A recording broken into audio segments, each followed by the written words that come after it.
Somewhere over the Pacific, an F-22 pilot is sealed inside a cockpit barely bigger than a phone booth, breathing through a mask, wearing a suit that's about to squeeze the blood right out of his legs, with 9 hours still left on the clock. He hasn't had a drink of water in hours. He won't eat a real meal until he's back on the ground. And underneath him sits one of the most advanced machines ever built, with stealth, with super cruise, with sensors that can spot a threat before it even knows it's being watched. But none of that matters if the person flying it can't make it through the day. So how do you keep a human being functioning for 9 hours inside a machine that's actively working against their body? Let's get into it.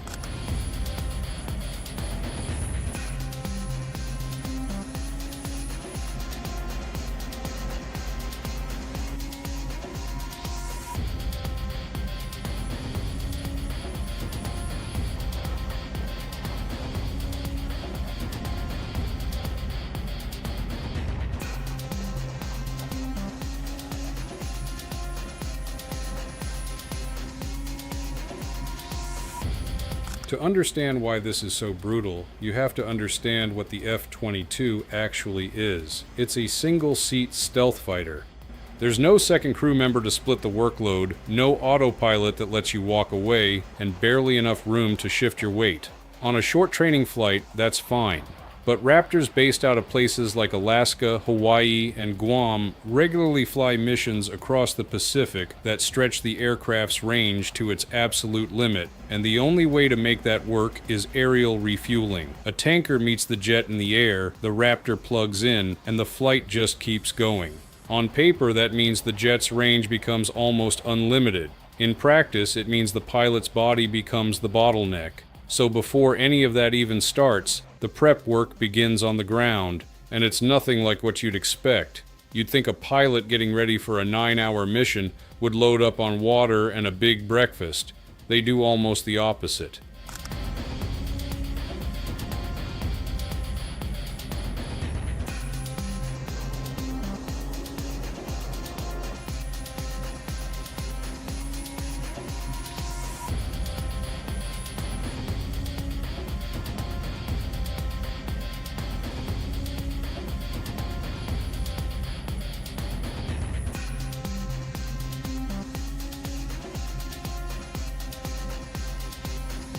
Many pilots deliberately cut back on fluids hours before stepping to the jet because once that helmet goes on and that mask seals around their face, there is no easy way to deal with a full bladder for hours at a time. Then comes the gear. Underneath the flight suit, pilots wear what's sometimes called the exposure suit, a rubber-lined layer that's basically there in case they end up ejecting over the ocean. Over that goes the anti-G suit, which looks like a pair of inflatable chaps wrapped around the legs and waist.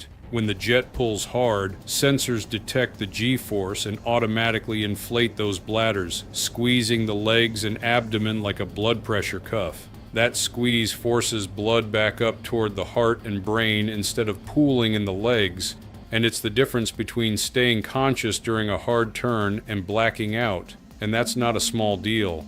At just 4 Gs, most people's hearts can't keep up with pushing blood to the brain.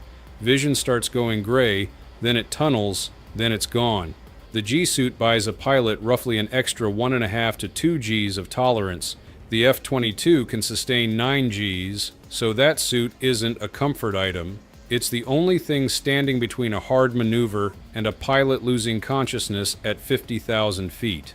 Now add the mask. For most of the Raptor's early service life, that oxygen system was actually one of its biggest problems. Between 2008 and 2011, more than 20 pilots reported unexplained oxygen deprivation in flight, serious enough that the entire fleet was grounded at one point while investigators tried to figure out why pilots were getting confused, dizzy, or blacking out mid-flight.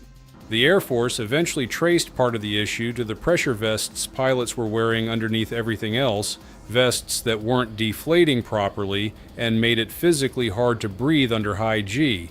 They pulled those vests, added backup oxygen systems, and kept digging. But it's a reminder that even with a jet this advanced, the most fragile system on board is still the human breathing inside it.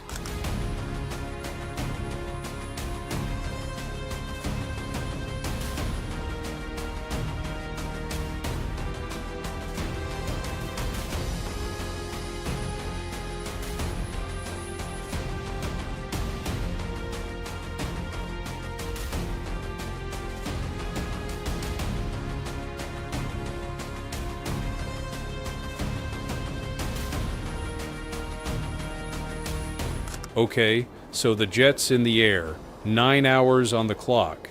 Here's where it gets almost absurd. There's no food service, no snack cart. If a pilot wants to eat, it's whatever they can fit into a pocket of their flight suit or strapped to their leg before takeoff. Energy bars, jerky, anything that doesn't need both hands and doesn't make a mess in a cockpit where every surface is covered in switches and displays. And then there's the bathroom problem, which honestly might be the most universally dreaded part of long-duration flying. Pilots have what's called a piddle pack, a thick bag with absorbent material inside that turns liquid into a gel so it doesn't slosh around the cockpit. Using one means unzipping a flight suit that's specifically designed to open from both ends, all while wearing gloves, a mask, and a harness, in a seat where you genuinely cannot stand up. One pilot who's flown missions over 8 hours long has described it as one of the most common questions people ask him, right up there with how fast the jet goes. And it's not just awkward. There have been real incidents where pilots got distracted mid-relief during high workload moments, which is exactly the kind of thing you do not want happening at altitude. So a lot of pilots try to avoid the problem entirely by just not drinking much. Which sounds smart until you realize dehydration does the opposite of what they need. It lowers G tolerance, slows reaction time, and makes it harder to stay sharp for hour 8 when things might actually start happening tactically. If you're into the stuff, most documentaries skip over the unglamorous human side of military aviation.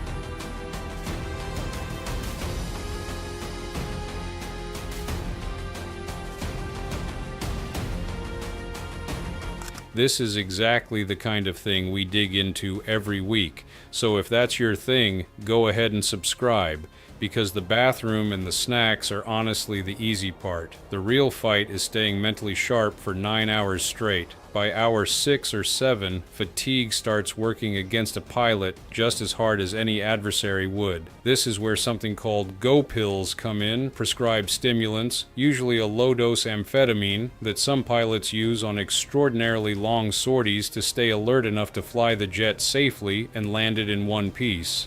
It's tightly controlled and only used when missions genuinely demand it, but it tells you everything about how far outside normal human limits these flights push people. And through all of this, the pilot is still doing the actual job. Managing radar, tracking other aircraft, staying aware of fuel state, coordinating with tankers, all while wearing roughly 30 pounds of gear and trying not to think too hard about how badly they need to use that piddle pack. So why do it? Why does anyone sign up for 9 hours of dehydration, cramped muscles, and rationed snacks inside a machine that's actively trying to choke them out under high G?